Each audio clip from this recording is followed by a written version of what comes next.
Bienvenidos a todos los asistentes una vez más para hacer en este caso una jornada organizada por Llana Consultores y la Federación Asturiana de Empresarios para tratar temas de actualidad de carácter tributario. Contamos para ello con Alfonso Álvarez González, asesor jurídico y fiscal, socio de Llana Consultores del área fiscal.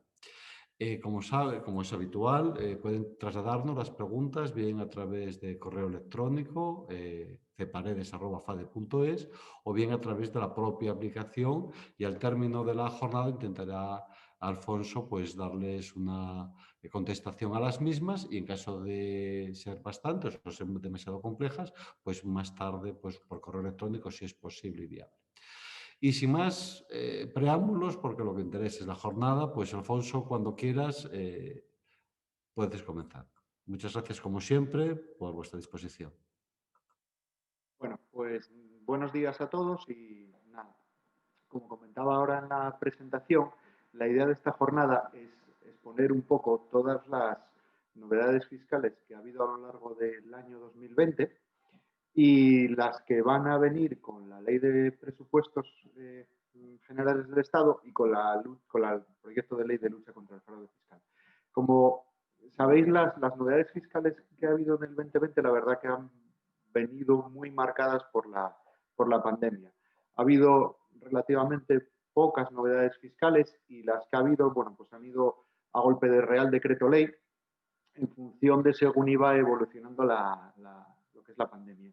Entonces, bueno, sí que es verdad que hay algunas que hemos tenido a lo largo del año y que ya no están en vigor, aunque han afectado a impuestos o aplazamientos, etcétera, pero ya no las tenemos en vigor.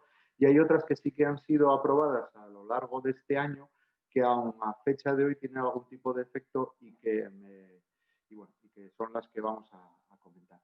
También vamos a ver si en función de principalmente de lo que va a venir, de lo que va a venir en el año 2021, hay algunas actuaciones en materia de cierre fiscal que podamos completar este año para que para que la factura del año que viene sea un poco más baja.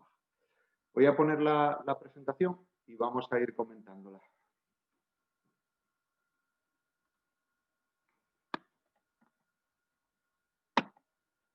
Bueno, en primer lugar, como sabéis, pues durante lo que fue el golpe fuerte de la pandemia, se amplió el plazo para la formulación de cuentas anuales y la aprobación por la Junta.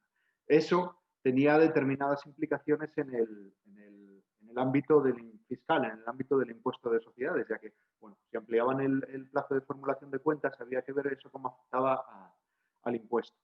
En este caso, lo que han hecho, aunque alguna vez ya lo hemos comentado, es ampliar el plazo que teníamos anualmente del 25 de julio hasta ahora, hasta el 30 de noviembre.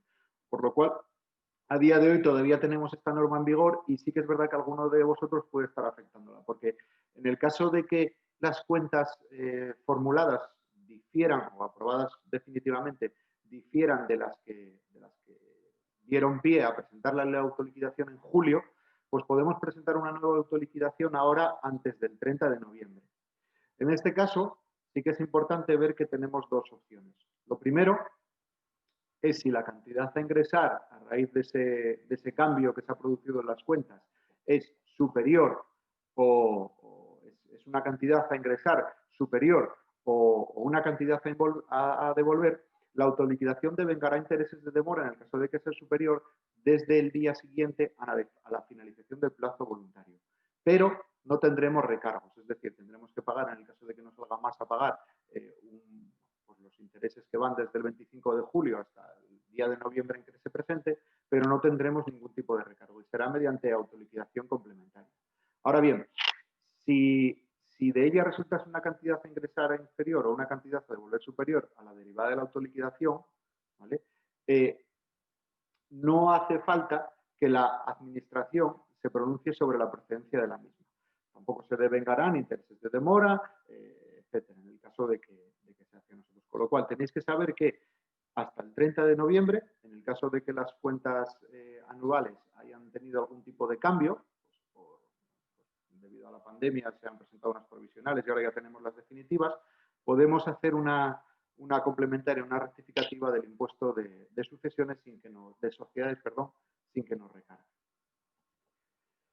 Aquí os dejo un cuadro, bueno, pues para que veáis lo que era los plazos habituales hasta el 25 de julio y... Perdón, Alfonso, Perdón, sí.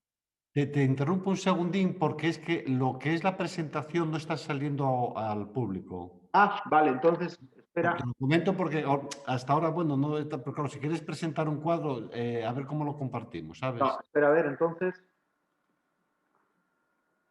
Perfecto. Ahora sí, ¿no? Si le pones eso total ahí donde le das, Ahí, perfectísimo. ya está, Muchas perfecto. gracias, Alfonso. Vale, aquí os decía que os dejo el cuadro, ¿vale? Para que podáis ver lo que son bueno, pues lo que acabamos de comentar, los nuevos plazos aprobados para la nueva presentación del impuesto. Vale. Hay un punto que me parece importante, sabéis también que durante estos meses, pues bueno, en relación con los ERTE se han producido las bonificaciones y han surgido dudas sobre cómo contabilizar esas bonificaciones que se aplicaban en los ERTE por parte de algunas empresas. Os dejo, bueno, ahí la consulta 5 del BOICAR 94, que creo que es interesante, para que a la hora de contabilizar las bonificaciones de los ERTE tengamos en cuenta que habría que contabilizarlas como una subvención y registrarlas como un ingreso. Esto sería así a no ser que ese importe sea muy poco significativo. En el caso de que sea un importe muy poco significativo, sí que podría minorar el gasto bueno, pues que tengamos asentado en el grupo 64. Pero si es un importe considerable o queremos que las cuentas representen la imagen fiel, deberíamos contabilizarlas como un ingreso, como un ingreso por subvención contra una subcuenta del grupo 74, que yo, bueno, ahí os pongo para llamar la bonificación seguridad social por ERTES.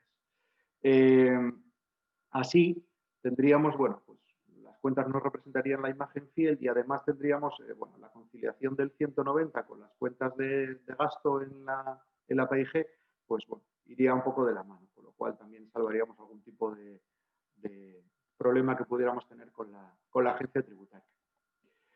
Sabéis también, porque estos días sí que se está comentando bastante, que ha habido cambios durante estos meses bueno, pues en el IVA, en el impuesto sobre el valor añadido.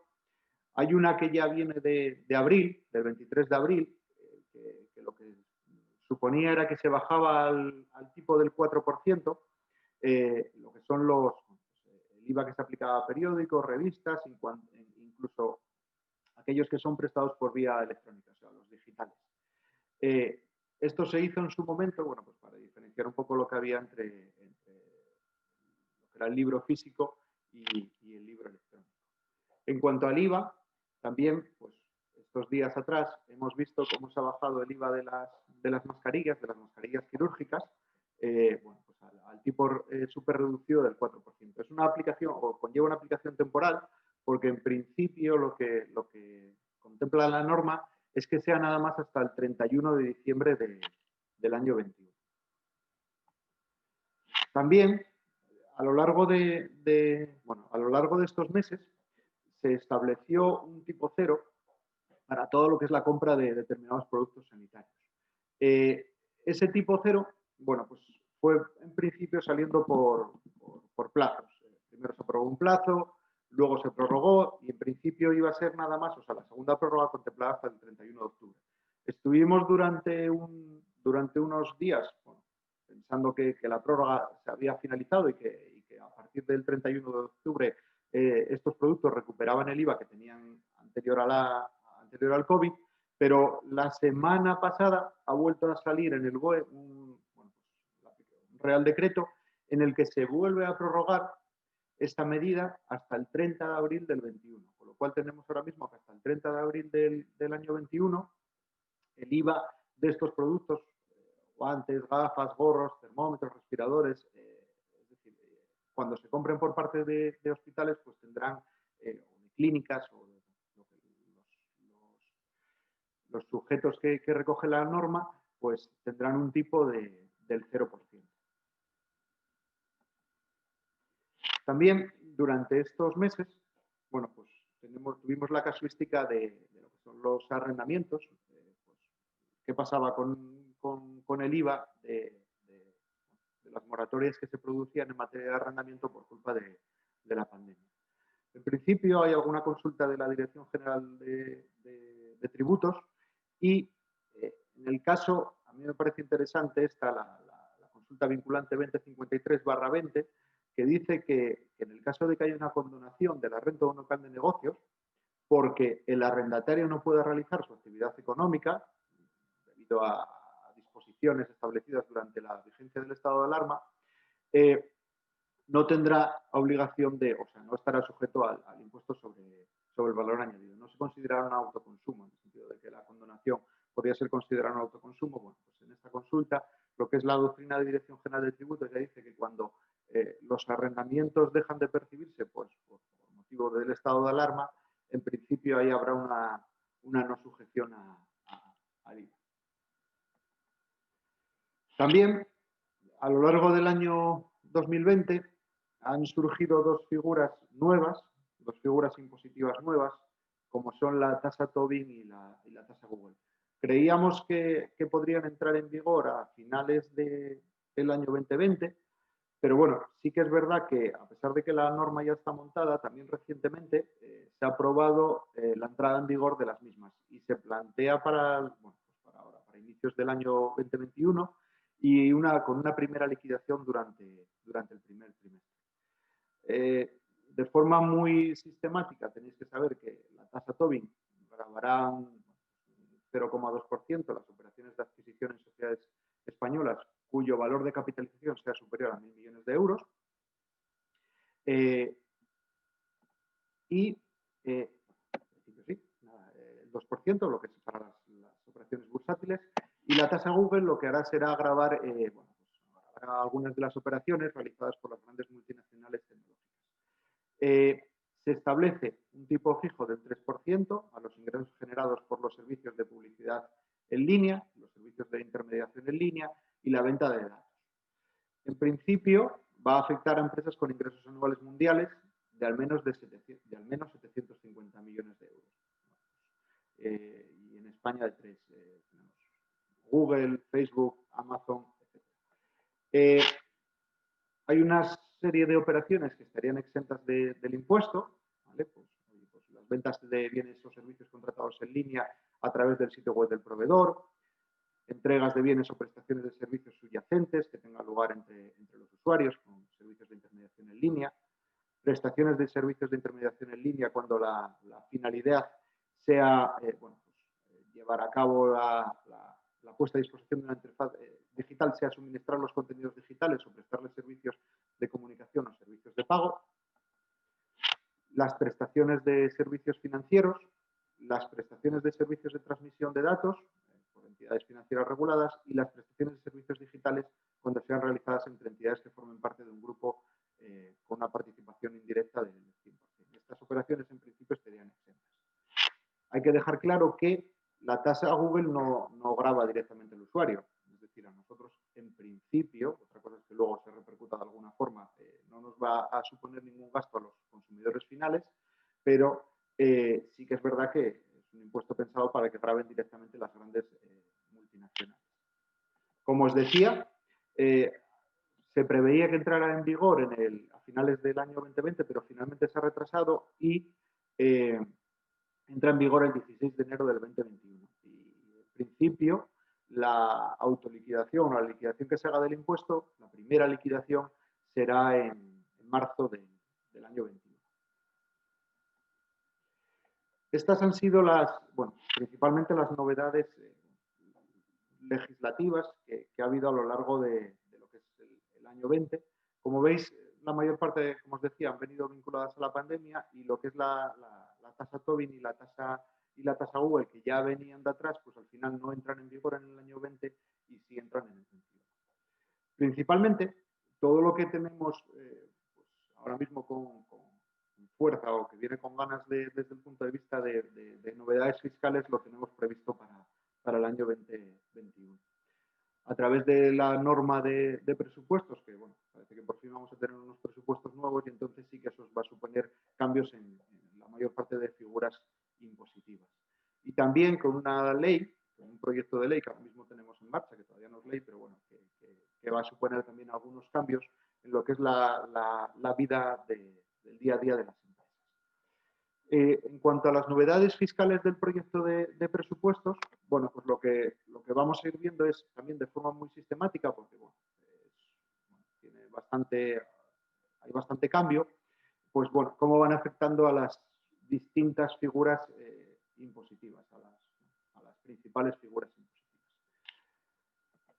En el IRPF, en el impuesto sobre la renta de las personas físicas, bueno, pues vamos a ver que tenemos varias novedades. En primer lugar, va a haber un incremento de 2 puntos en la base imponible general para todas aquellas rentas que excedan los 300.000 euros. Y habrá una subida de 3 puntos en la base del ahorro para todas aquellas rentas que exceden de los 200.000. Como veis, en la base general, principalmente lo que se toca es el último tramo, un aumento de 2 puntos en el último tramo, y en la base del ahorro, que hasta ahora sí que es verdad que teníamos 3 tramos, teníamos un primer tramo del 19, otro del 21 y otro del 23 para aquellas rentas que excedían de los 50.000 euros, ahora va a haber un cuarto tramo. El tramo tercero, pues que teníamos de lo que es el 23%, afectará a aquellas rentas que vayan desde los 50 hasta los 200.000 y a partir de ahí el tramo subirá al 26%. Con lo cual aquí sí que es verdad que, bueno, pues en el caso de que tengamos ganancias por la parte o rentas por la parte del ahorro, sí que es verdad que si las rentas, bueno, pues esas rentas tienen una cifra superior a los 200.000 euros, es un cambio importante porque sí que es verdad que esos 3 puntos se van a notar. Hay otra parte del IRPF que se toca, que son las aportaciones a planes de pensiones. Sabéis que hasta ahora bueno, teníamos el límite de los 8.000 euros en las aportaciones a planes de pensiones y con el nuevo proyecto de presupuestos generales del Estado, el límite va a bajar de los 8.000 a los 2.000 euros, con lo cual habrá un límite máximo de 2.000 euros para las aportaciones a planes de pensiones. No obstante, sí que es verdad que han subido el límite conjunto de reducción cuando hay aportaciones de los planes de empresa, cuando hay aportaciones del partícipe de la empresa, que ahora teníamos el límite de los 8.000 euros, pues lo suben a 10.000. Pero bueno, principalmente, y bueno, como vehículo de ahorro de muchas familias y que además se aprovechaba pues para tener una pequeña ventaja fiscal en la declaración de IRPF, ese límite de los 8.000 en principio va a desaparecer y va a bajar a los 2.000 euros. También sabéis que anualmente se vienen prorrogando los límites de lo que es, bueno, los límites de la estimación objetiva, los límites de los módulos. Anualmente vienen prorrogando, hay prevista o hay ya regulada una bajada de lo que son los límites tanto de ingresos como de gastos para poder estar en módulos y se ha vuelto con el proyecto de ley de presupuestos a prorrogar lo que son los límites que tenemos vigentes hasta ahora pues para el año 2021, con lo cual en lo que son límites de módulos no habrá cambios más que la prórroga. También se hablaba mucho de lo que iba a modificarse en el impuesto de patrimonio y de cómo iba a afectar los nuevos presupuestos al impuesto de patrimonio.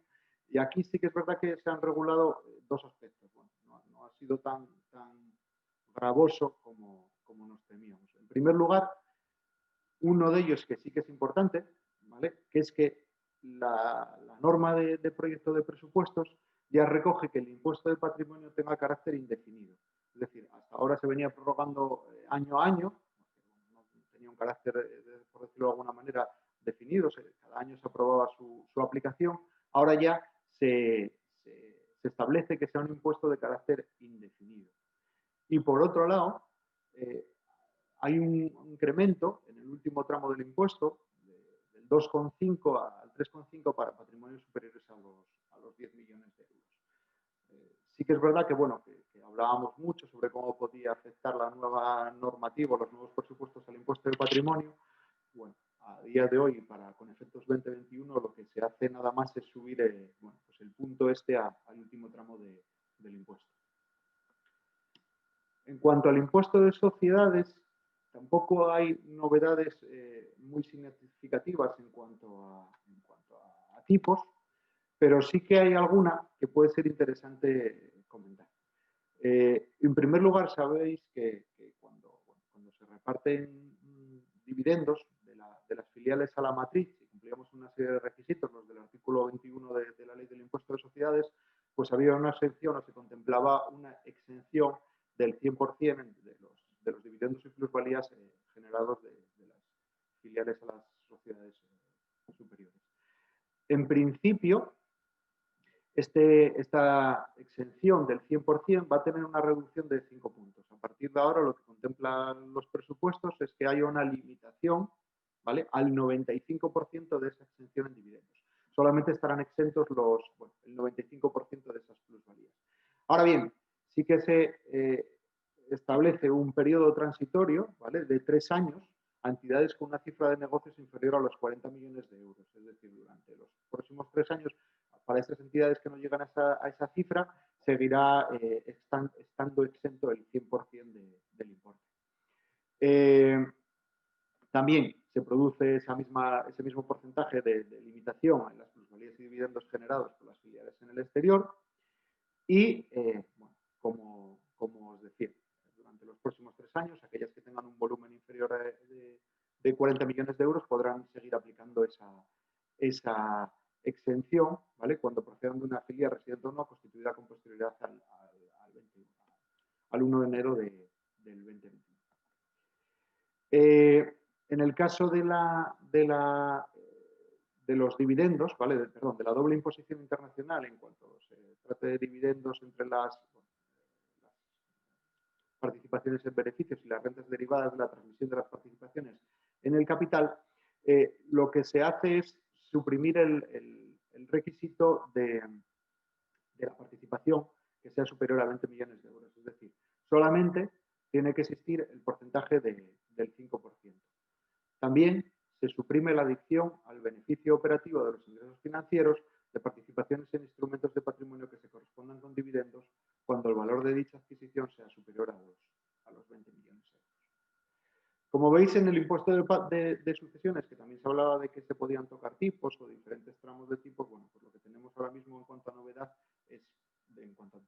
principales son estas que os acabamos de comentar. En cuanto al impuesto de la renta de no residentes, se modifica también esa exención relativa a los beneficios distribuidos por las sociedades filiales residentes en el Estado español a las matrices en otro Estado. Lo que se hace aquí es suprimir la posibilidad de que se acceda a esta exención cuando el valor de adquisición de la participación sea superior a los 20 millones de euros, que era como lo teníamos reflejado. Ahora mismo queda nada más el requisito de exigencia de participación de al menos el 5%. En cuanto a IVA, también, bueno, pues porque últimamente están siendo bastante comentados en prensa, tenemos como novedades, bueno, pues aparte de las que tenemos ya en vigor, de lo que son mascarillas, productos sanitarios, que comentamos al inicio de la presentación, bueno, pues esta subida que ha habido, pues que también se ha comentado, del tipo de gravamen de las bebidas azucaradas y edulcoradas del 10 al 21%. Es importante señalar aquí que el incremento del tipo solo afecta a la venta de estos productos al mayorista, o sea, quiero decir, el bar o el restaurante va a tener que seguir tributando sus ventas al 10%. Esto se hace para no perjudicar a la restauración, pero bueno, ellos van a tener que adquirirlo al 21% y seguirán tributando sus ventas al 10%. Y al igual que se contemplaba que los límites para estar en estimación objetiva no se iban a tocar, tampoco se prorrogan al ejercicio 2021 los límites para la aplicación del régimen simplificado y el régimen especial de la agricultura, ganadería y pesca en el IVA. En cuanto a transmisiones patrimoniales, se actualiza 2% la escala del gravamen de tributos y la grandeza nobiliarios. Y esto sí es importante porque sí que va a suponer un aumento de lo que son las primas de seguros. Se incrementa el tipo del 6 a 8% en lo que son las primas de seguros. Esto afecta a los más habituales, afecta a hogar, afecta al transporte, pero sí que es verdad que hay algunos otros que no afectan. Por ejemplo, a lo que son seguros de médicos, etcétera, en principio no le afecta. Pero sí que es verdad que lo que son el seguro del automóvil, el seguro de hogar bueno, los que usamos más habitualmente sí que se van a ver afectados por la subida de lo que son los tipos de prima. En cuanto a impuestos especiales, sabéis que sí que es verdad que bueno, había una reducción, o se contemplaba una reducción a la bonificación fiscal del diésel, había un aumento del tipo estatal, bueno, que pasaba de los 30,7 a los 34,5 y se mantenía sin cambios la tributación sobre el gasóleo profesional.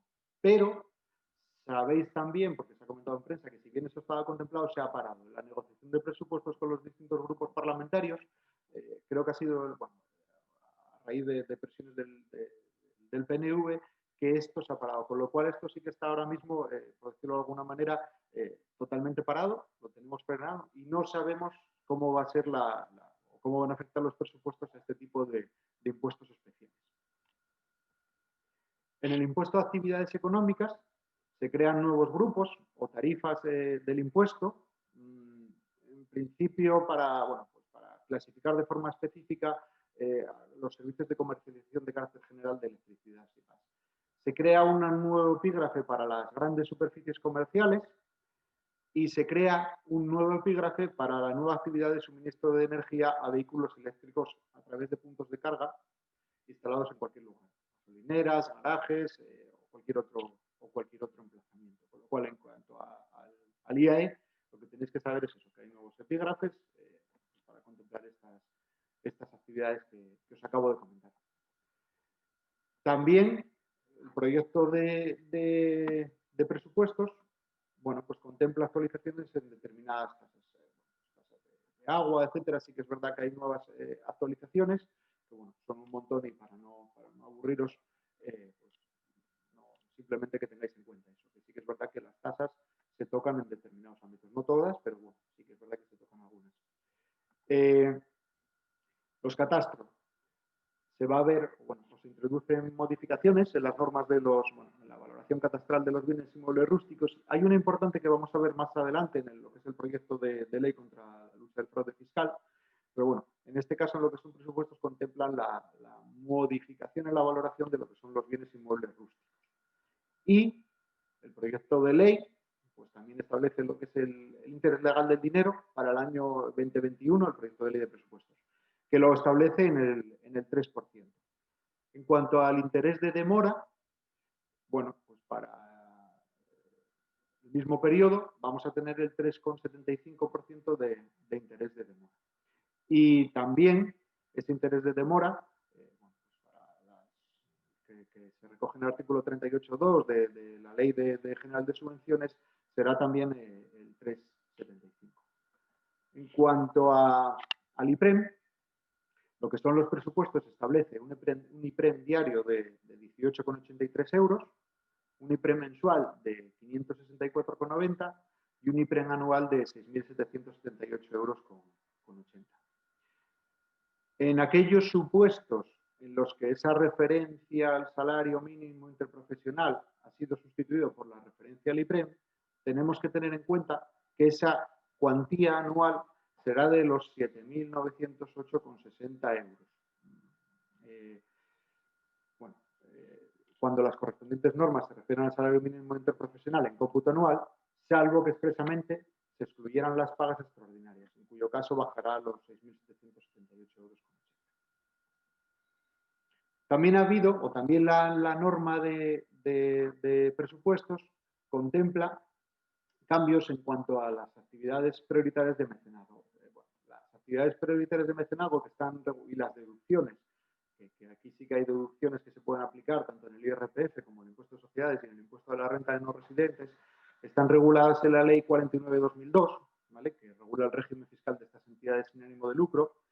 Y sí que es importante saber que se aumentan 5 puntos porcentuales en relación con aquellas actividades incluidas en el artículo 22. Esas actividades, que bueno, que tenéis un catálogo muy importante, que como veréis todos los años cuando se hace el impuesto de sociedades, pues salen ahí las actividades a las cuales las aportaciones que podamos hacer conllevan una deducción al impuesto de sociedades, bueno, pues las tenéis en el artículo y sí que es verdad que si entran dentro de ese catálogo, pues hay un aumento de de 5 puntos. De 5 puntos en los 3 impuestos. En el IRPF, en el impuesto de la renta, en el impuesto de la renta de no residentes y en el impuesto de sociedades. Esto es un poco, así de forma esquemática, un poco de forma rápida, lo que nos podemos encontrar desde el punto de vista fiscal en lo que son el proyecto de ley de presupuestos para el año 20. Teniendo esto en cuenta, bueno, pues sí que es verdad que nos podemos plantear determinadas actuaciones en cuanto al cierre fiscal. Principalmente, como veis en el IRPF, veis que lo que son el tramo del ahorro, o sea, lo que es la base del ahorro, sí que es verdad que puede tener una subida importante para aquellas rentas superiores a los 200.000 euros. Entonces, si tenemos pensado, por ejemplo, algún tipo de venta que me pueda suponer que la ganancia sea superior a este importe, o algún tipo de reparto de dividendos puntual que pueda estar por encima de estas cifras, bueno, pues sí que podemos adelantarlo ahora a lo que queda de año 2021 y saber que pues estamos todavía con los tipos actuales, del 23% como tipo máximo. Entonces sí que es verdad que podemos planificar ventas o anticipar algún reparto de dividendos que estemos ahí pensando si lo hacemos o no, bueno, pues con cargo a reservas o lo que sea, para evitar la subida de tipos del año que viene.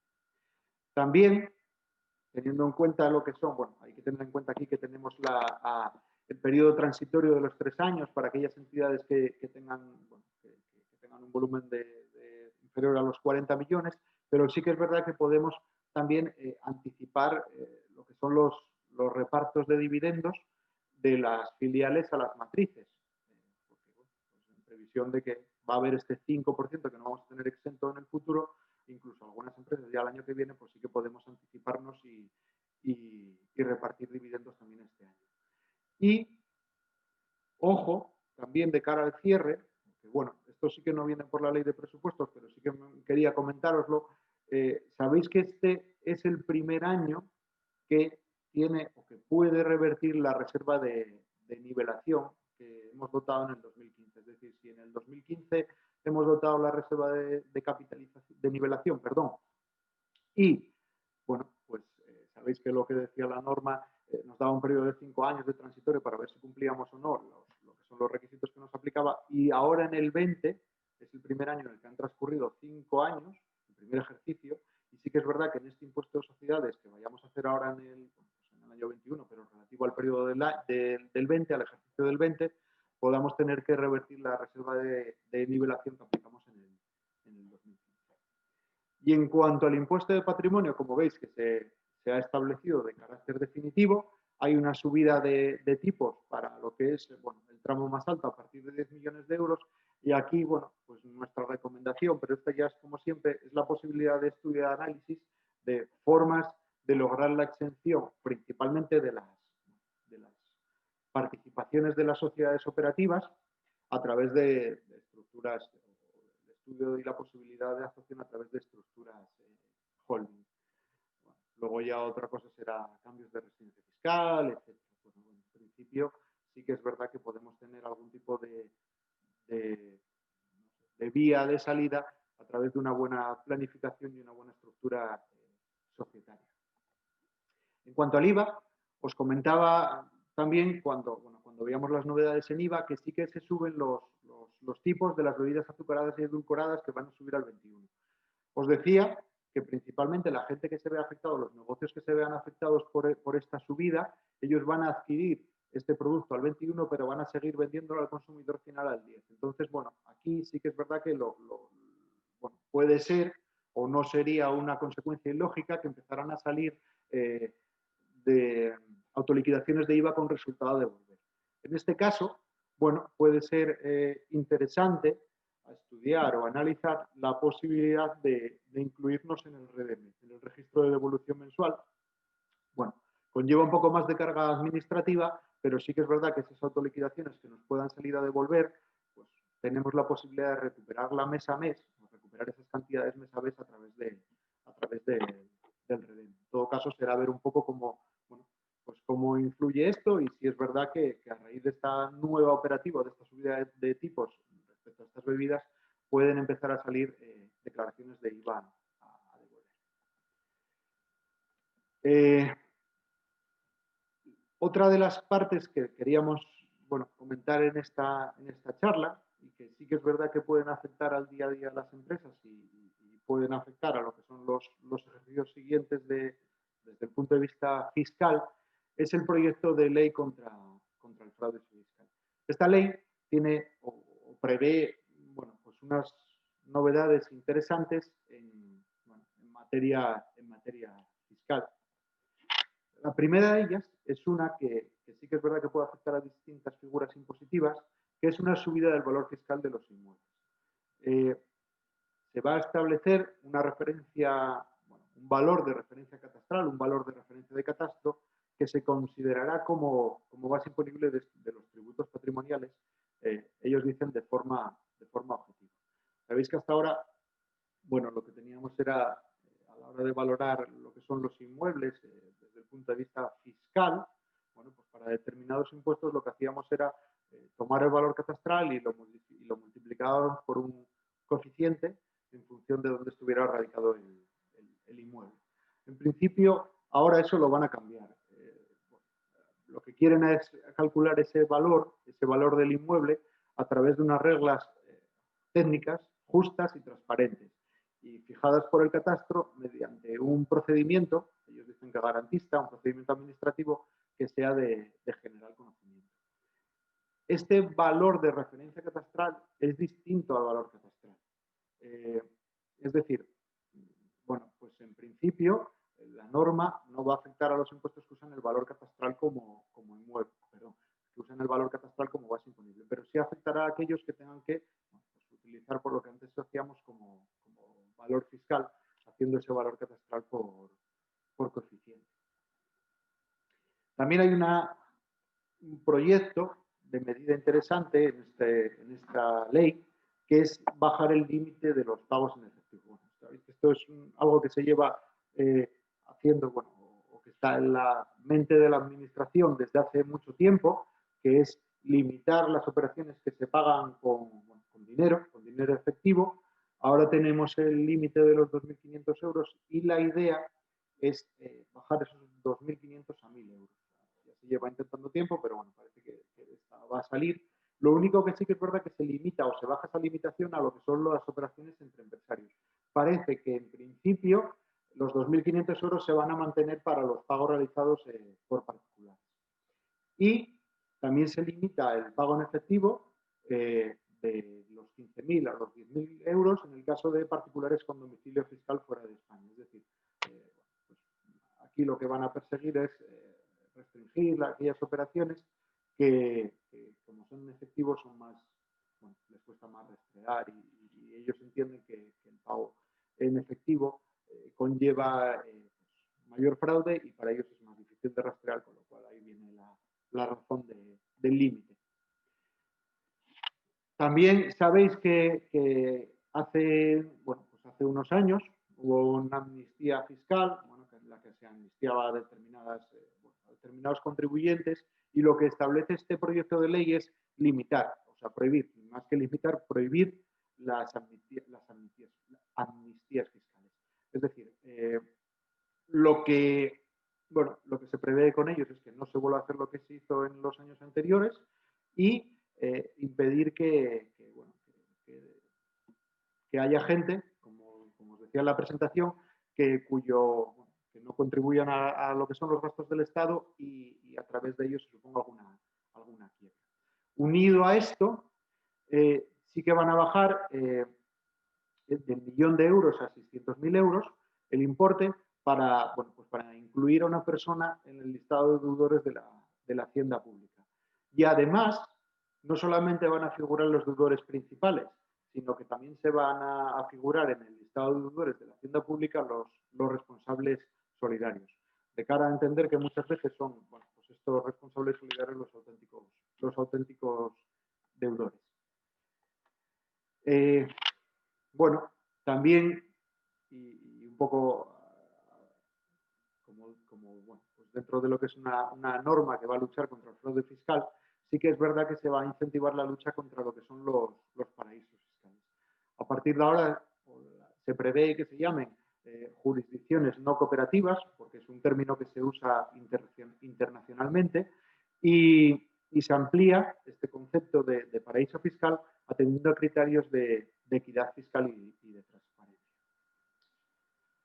También otro de los aspectos en los que se va a incidir, bueno, y un poco también estamos viendo estos días por parte del interés del gobierno en lo que son entrar en domicilios particulares sin necesidad de autorización judicial, por lo que son lo que es directamente la inspección, un poco dentro de todas esas actuaciones tendentes a un mayor poder de la inspección fiscal, sí que se va a luchar contra los software de doble uso.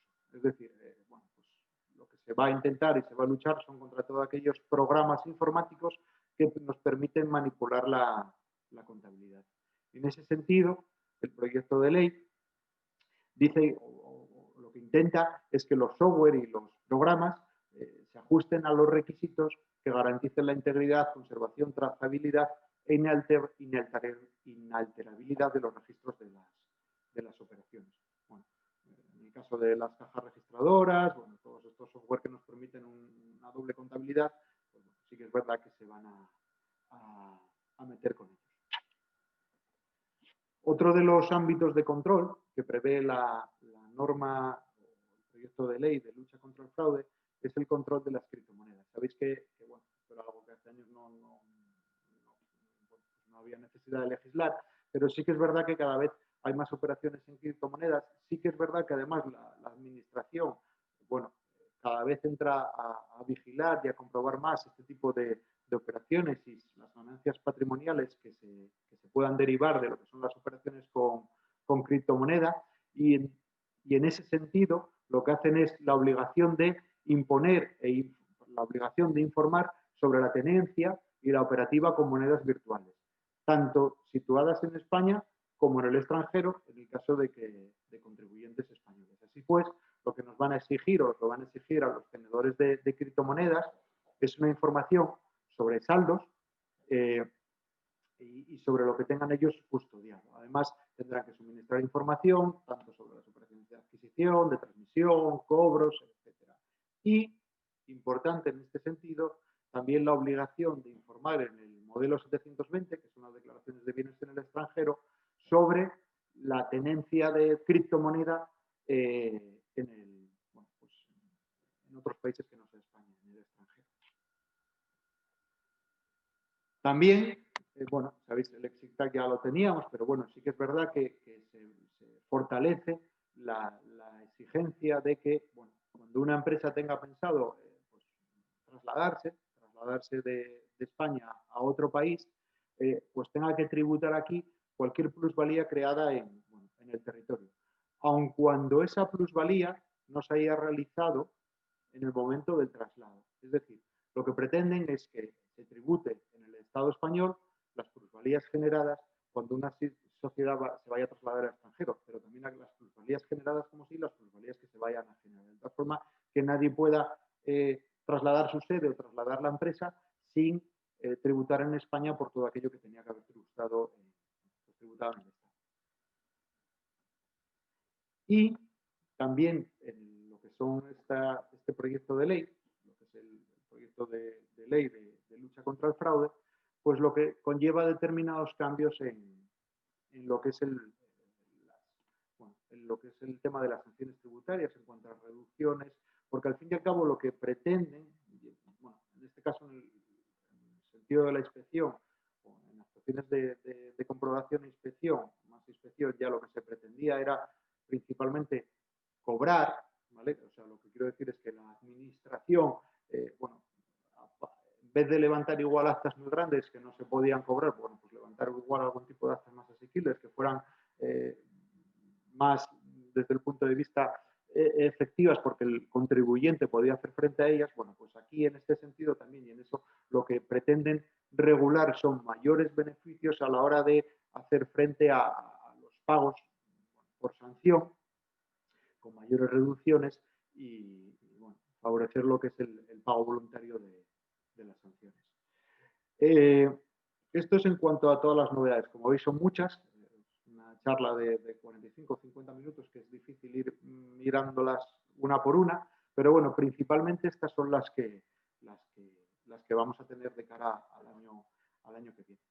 Y en el caso de que queráis hacer algún tipo de preguntas sobre ellas, bueno, pues como os decíamos al inicio de la charla, las pasamos a responder y bueno, y en el caso de que alguna sea un poco más compleja o de que tengamos que estudiar, bueno, pues yo me ofrezco para mirarla y para daros contestación lo más rápido posible. Y nada más, a vuestra disposición quedo para todas aquellas preguntas que consideréis.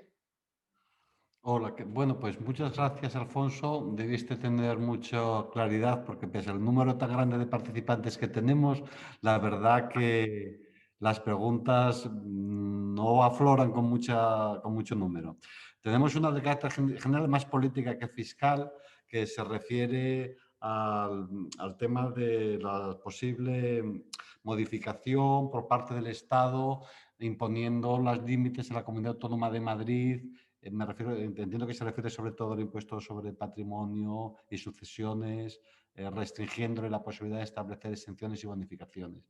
¿Cómo es la previsión? Si sabes algo al respecto o si tienes Bueno, hoy... como veis, lo único que contempla aquí, primero hablo desde el punto de vista de norma y luego lo que yo interpreto.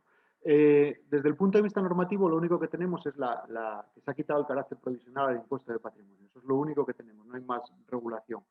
Vale, en principio sí que es verdad que no solamente con el impuesto de patrimonio, pero bueno, no está contemplado ahora mismo en lo que es presupuestos, lo cual no quiere decir que más adelante no se contemple. Sí que es verdad que con este gobierno lo que se prevé, o sea, lo que tenemos que prever todos los fiscalistas es que haya o empieza a haber medidas lo que llaman antidumping fiscal. O sea, bueno, en el sentido de que en vez de permitir que determinadas comunidades autónomas cuyos impuestos tengan transferidos los eliminen, probablemente, pero ya os digo que ahora mismo es más una impresión mía que nada que tengamos encima de la mesa a través de legislación. Probablemente lo que sea es una armonización, bueno, pues igual hacia la baja de determinadas comunidades autónomas que ahora lo tienen más alto y hacia el alza de determinadas comunidades autónomas que ahora no tienen o lo tienen más reducido, en el sentido de que encontremos un término medio, bueno, pues tanto las que lo tienen suprimido, por decirlo de alguna forma, como las que lo tenemos ahora mismo plenamente en vigor.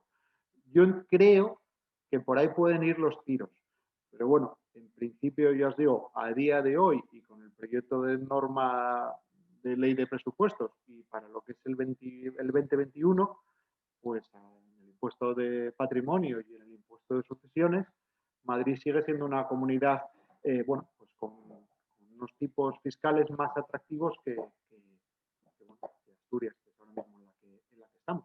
Y en principio no hay nada previsto, aunque probablemente se legisle en ese sentido. Porque ya os digo, como todos sabéis, y bueno, y todos sabemos y leemos y vemos, sí que es verdad que los tiros puedan ir por ahí. Pero yo entiendo más que hacia una armonización, más que a suprimirnos a nosotros o a subir los tipos de las que no tienen hacia tipos altos, igual más hacia una armonización o hacia un rango en el que tengan que, bueno, pues oye, estar más o menos todas las comunidades autónomas con unos tipos ahí metidos.